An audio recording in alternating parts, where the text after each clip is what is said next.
Liverpool, the uninhibited boys in blue, fearless in their youth, but faced here by the red men who have blasted off the blocks. Chested down and volleyed home magnificently by Mason Mount. Mo Salah! Beautifully done. That is world class. Here's James.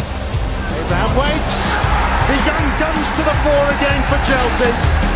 Firmino, 14 wins in a row. Politic, 2. The American strikes again.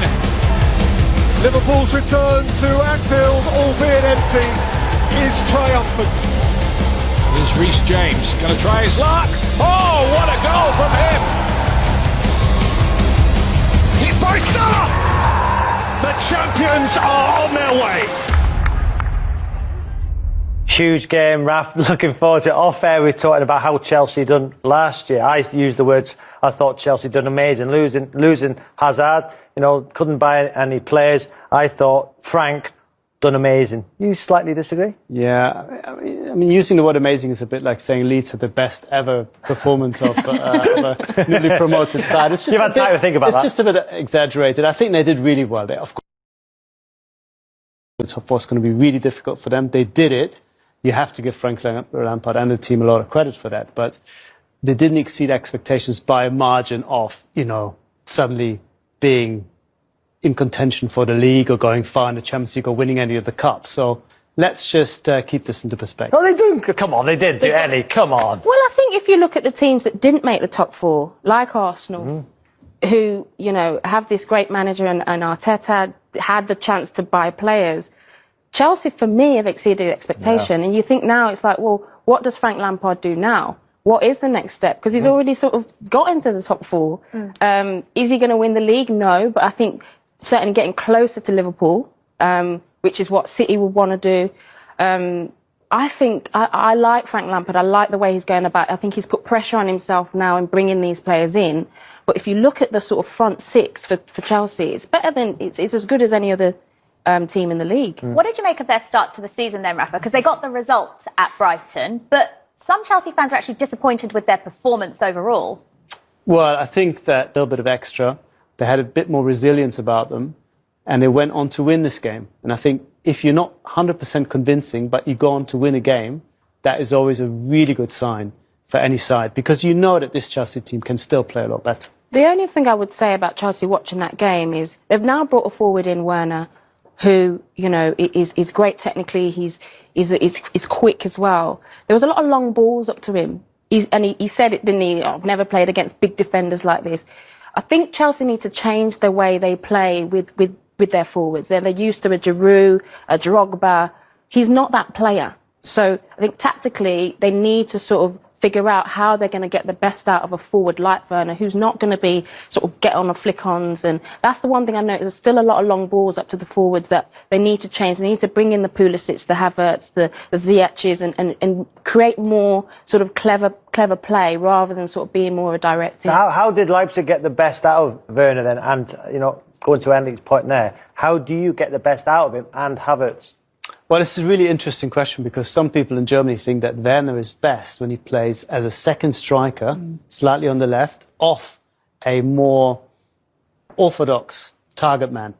At Leipzig, it was Yusuf Paulsen or Patrick Schick.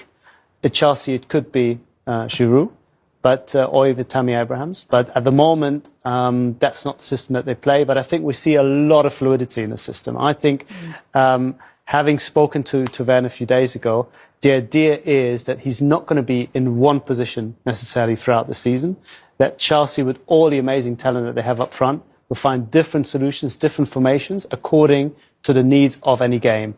And I think there's always a bit of a danger there that you can become too flexible and nobody really knows what they're doing. But if you get it right, it'll make Chelsea, for all the reasons you mentioned, Annie, one of the most difficult teams to play against because of the variety that they can bring to the team. Yeah, we'll chat to you more about Werner and Havertz in just a moment in our key clash. But before we get on to that, the goalkeeper situation at Chelsea, because Kepa's still under fire for the goal conceded. Despite getting a 3-1 win, Chelsea conceded a goal, Leandro Trossard with the shot. And people are arguing that other goalkeepers would save that. So what does Frank Lampard need to do? Are they going to get Mendy from Rennes? Because that's the link that's been made. Yeah, it's looking as if that deal is going to go through. Not in time, I think, for Sunday. I think Kepa will find himself under pressure, even more pressure with Mendy coming in as another option. But of course, there is something about, public perception. The moment a goalkeeper especially is being considered weak or at fault, people will magnify those flaws, and perhaps Manuel Neuer or Alisson not saving the goal, people would just say, okay, that was a shot, it goes in. But because it's Kepa, people are saying, oh, he shouldn't have been beaten, another goalkeeper wouldn't have conceded a goal. It's an easy argument to make because you can't replay that situation. But of course, perception also creates reality, and unless the team also themselves feel Kepa is the right man, you will have those doubts actually having an effect on the pitch as well, and I think that's why they need addressing it. I just wonder with Kepa as well, what kind of teammate he is. I get a sense that he's quite a spiky character. He had his problems under Sarri as well, with that sort of infamous, he's not coming off the pitch. And I think Lampard puts a lot of emphasis on that. He speaks about good teammates and good professionals. And I just wonder whether he's got a question mark over Kepa with that as well. So what is success then for Chelsea this season? Frank was under pressure last season, not signing players, losing Hazard, and he exceeded expectations. Now he's brought all those players into the football club, over £200 million spent. What is success then? I think success this season is getting closer to Liverpool and Manchester City. I don't think you can expect them to win the league. I don't think you can expect them to push either side close. But what you can't do is to be 30-odd points behind, as they were last year. What if they were 15 points behind Liverpool, close the gap, but finished fifth? That would be not good because. Which one is it then? Because no, it has to be. It's not either or. I think if you finish 15 points behind either of them, you have a good chance of actually making top four. Okay, but you need to be both. You need to be in the top four. That is always the minimum target for any Chelsea manager. So it's top four, not closing the gap. No, it's both. Top four in itself is not going to be enough. If you ask me what success is, success with this team. Doing the same as you did last year cannot be success because you've put all these new players. A lot of money. You have to improve. A lot of money. You have to improve. You're not going to be improving by necessarily picking up an extra 30 points. So you need to pick up an extra 20 points. If Chelsea finish in the top four and the gap's still quite big, that's not success. No, that would be not enough progress that I would expect.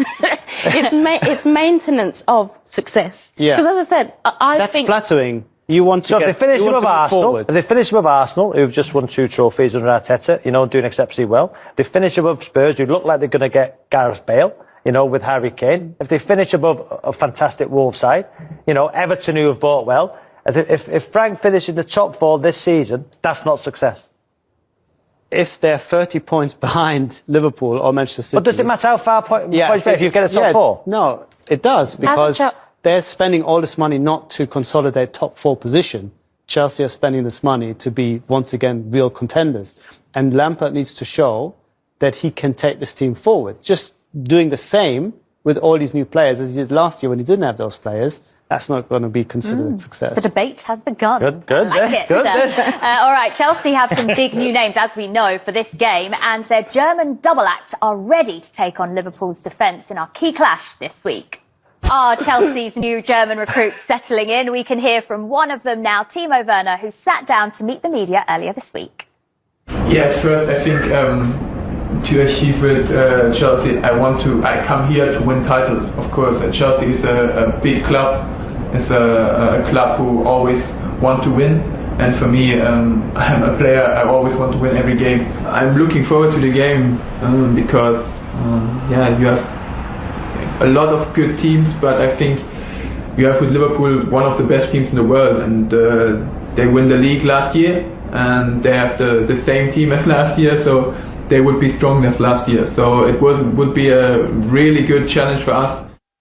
Well, he seems pretty settled in England already, Rafa, and you also met him earlier this week with The Athletic. Tell us what you found and what he's like as a person. How much is he enjoying the Premier League? Well, he came across in a very similar way that he did now in the Zoom interview. He seems really happy to be at Chelsea. He made a point of getting there early, ahead of everyone else, to settle down, to find his feet, both on a training pitch, but also when it comes to adjusting to a new league, a new town, a new language, all these things.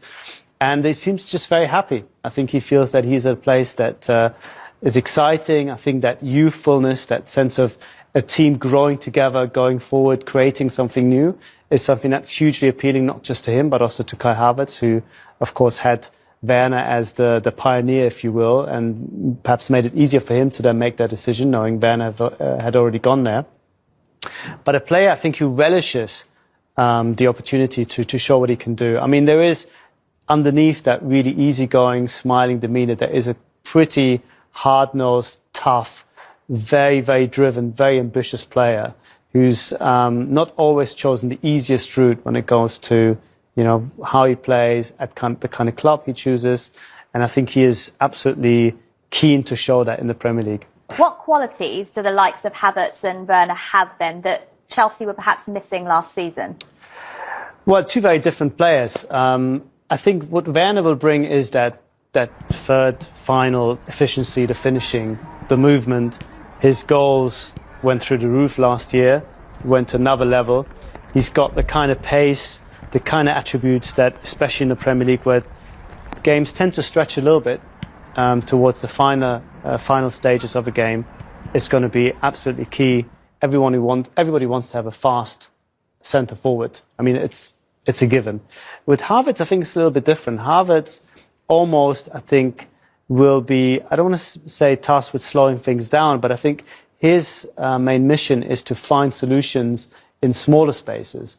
Chelsea often struggled last year when it came up against defensive sides, especially at Stamford Bridge, where there is a lot of pace, a lot of tempo, but when there's no space ahead of these guys, Hudson-Odoi and Mason Mount, then the ball kind of went back and went from one flank to the next and then went to the midfield and back. And the crowd and players got very frustrated.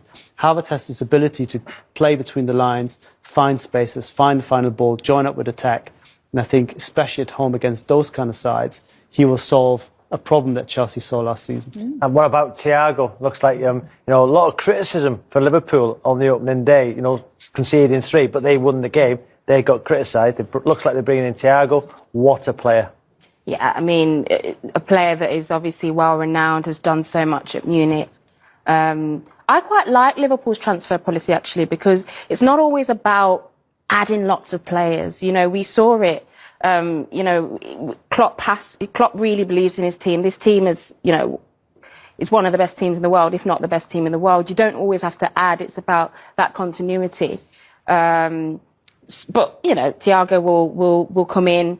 We don't know whether Wijnaldum's going. Another big personality, another player that will add to the growing personality and success of Liverpool. What will he bring, Raf?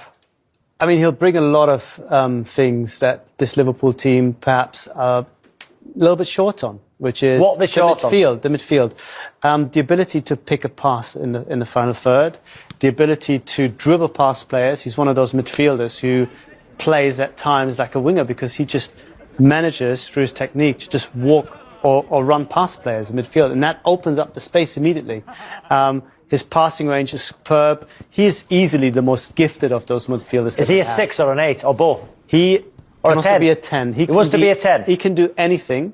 I think he's most effective for a ball-playing team in a deeper role. Right. But Liverpool are slightly more different. They're slightly more back and forth, slightly more rock and roll, I was going to say. I think an 8 is probably the ideal position in this team, but he can play absolutely anywhere. But there's another factor that we should mention when you say, what does he bring to this team? He is the first fully formed star player that Liverpool have bought since Klopp was there. Yeah. All the other players have been players who are in their mid-20s or even younger. And Klopp is developing them and he's working with them, and collectively they're going to the next level. He's the first guy, and I think that's a reflection also of where Liverpool are now versus to where they were a few years ago. We said, OK, I'm going to go in. And I think everyone's going to enjoy having this kind of character in the dressing room. I just want a great signing, there's no doubt about that. I just wonder with Liverpool whether they'll regret not bringing in another forward in the event their front three, who are the best, get injured. Who is the replacement for a Mo Salah, a Firmino, a Sané? They have great hopes for Minamino. We haven't seen it yet, but they think that he can do it. They missed out on Werner. Obviously Werner chose Chelsea, but there was speculation around Werner going there. If those front three get injured, where are the goals coming from Liverpool? Yes, they've signed. Is Thiago going to add to the goals that? No. In the event those front three, it's not. There's not a lot of depth there.